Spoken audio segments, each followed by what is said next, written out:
Hey, what is up, team? Brandon here from Go Headquarters, bringing you today's full breakdown. We've got some conditioning ahead. We've got a 20-minute AMRAP with a few moves in there, and we're actually even starting things off today with an EMOM. So let's get you guys moving. Set up your timer to go every minute on the minute for 9 minutes. We've got 3 different moves. Here's how this is gonna flow. We've got burpees, we've got air squats, we've got push-ups. We're gonna start off nice and easy, plenty of time to rest, but we just add a little more work as we go through the rounds. So, first up, first minute, we're gonna do 5 burpees. So, we need to jump back, get our chest and thighs all the way to the floor before coming up and jumping in the air with our hands overhead. So you've got a full minute to do 5 reps. We can all do that. Second minute, we're gonna do 10 air squats. So hips back and down, knees out, chest nice and tall. We're gonna do 10 of those. Again, we've got a full minute, plenty of time, right? And then our third move and third minute is gonna be 10 push-ups. So whether these are from the toes or from the knees, whatever you guys have, right? Depending on your fitness level. So make sure those elbows are in, our chest hits the floor, and then we press to full extension. Okay, so burpees, squats, push-ups. But round 2, when we go back to burpees, we do 6. When we do our second set of squats, we do 12. When we do our second set of push-ups, we do 12. Then we go back for our third and final round, we're up to 7 burpees, we're up to 14 air squats, and we're up to 14 push-ups. So we just do a little bit more each time. Then we're done with phase 1. Then we slow it down here for a minute. So next up, 2 rounds. We're gonna do 1 Cobra down dog and 30 seconds per leg lizard.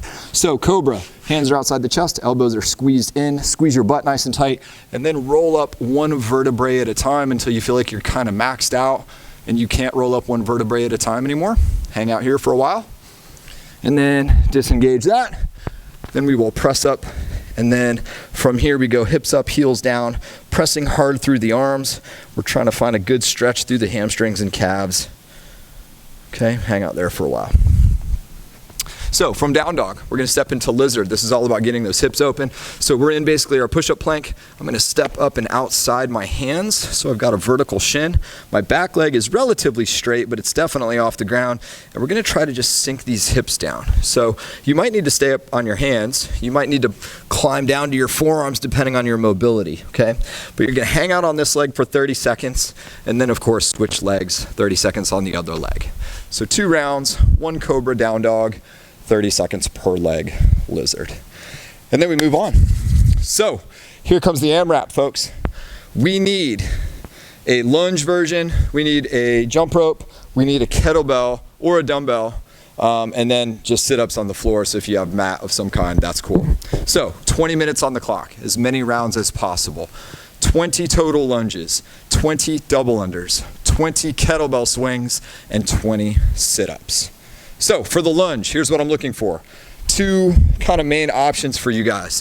One is you're gonna load the lunge, meaning you're gonna carry dumbbells or kettlebells. I don't care how you carry them, depending on what equipment you have, right? But we want 20 knee touches, okay? If, let's say you have your pair of dumbbells is just way too heavy, you can just take a single dumbbell and maybe hold that at the chest. I don't care if you set it like on your upper back, whatever you've got, I want you to load the lunge, okay? So 20 total lunges. The other option is to do 20 jump lunges. Let's say you don't want to load it. So here's what we're gonna do. We're just gonna jump and switch, okay? Same thing, I need my knee to gently tap the ground here and jump out of that bottom position, okay? So 20 total of those. Next up, 20 double unders. So hopefully you warm up for this stuff before we just start the 20-minute clock, right? So double unders, 2 revolutions per jump. If we don't have double unders, you're welcome to count your misses, and that is cool. Or I'll take 40 single unders, 1 revolution per 1 jump, okay? Third move, 20 kettlebell swings. So I'll demo with a kettlebell. We are actually trying to go overhead on this one today, guys. So I've got my neutral back, I'm starting to pump my hip hinge, and I'm squeezing my glutes and legs to drive my hips open, but I'm going all the way overhead, and then controlling that back down. Okay, so if I have a dumbbell, I can do the same thing. Make sure you just get a good grip purchase on your dumbbell, and you've got clearances everywhere, and you aren't gonna toss this thing into a ceiling fan or into a light that is overhead.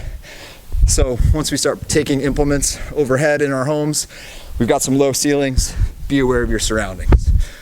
So 20 kettlebell swings. And then our last move, guys, is sit-ups. So in my opinion, this is the rest. This is the easy station.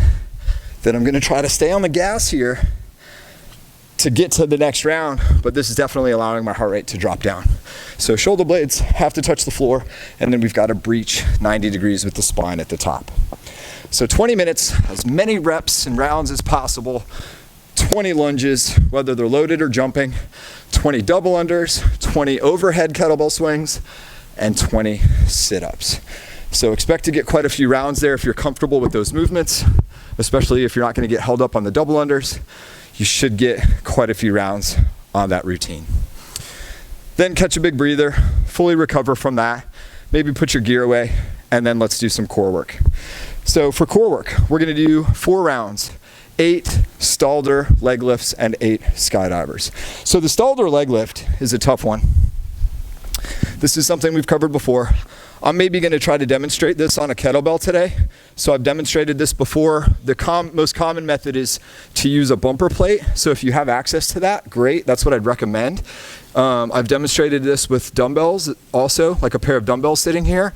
So I'm going to try to demonstrate this today with a kettlebell, even though it does make it just a hair more awkward. So the stalder leg lift, I'll maybe just show it first before I talk about it.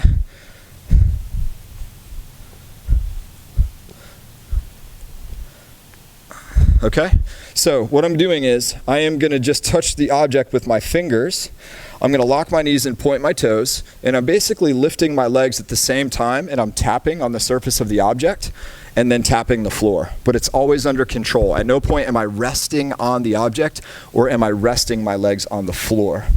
And my hands are actually pushing. It's not that I'm pulling, it's that I'm posting. Okay, so and the further the object is away from me, the harder this is. So if I wanted to make this easier, I would pull the kettlebell to me, which pushes me more upright. So now I don't have the mobility demands. Now obviously my feet aren't hitting anything because the kettlebell is too near me, but I'm just kind of simulating if I was tapping the top of the kettlebell. But focus on keeping your legs straight and your toes pointed and not resting on the floor or the object. Okay, so do 8 of those. And if you want to make it harder, of course, guys, send that object out further, and that's going to be a much tougher version. But no matter where you are, lock the knees, point the feet. Okay, so we've got 8 stalder leg lifts. Do it slow and controlled. Don't race those if you want to actually get some value out of them. And then our last move is 8 skydivers. So we are prone, so we're laying down on our chest. We're going to extend the arms out in front of us, turn those thumbs pointing up to the sky, straight arms. We're going to squeeze our butt. We're going to squeeze our low back. We're going to lift the legs, lift the arms, put those thumbs as high as possible, and then come back down. So squeeze your whole backside, hold for a second, and then come back down. So we should feel this through the whole backside of the body, including working the shoulders hard to raise those arms. So a little pause at the top, take your time. Again, don't rush movement. This whole exercise process is about time under tension. So we want to gather as much time under tension as we can. I mean, once a timer starts and we're trying to get through repetition quickly, that's a whole nother conversation. But when we don't have like a timer running, we want good controlled movement with focus on technique. So gather time under tension, guys. I hope you enjoyed today's AMRAP. I know that was a fun one. For me anyway. Hit it hard. Stay safe out there, guys. We'll see you next time.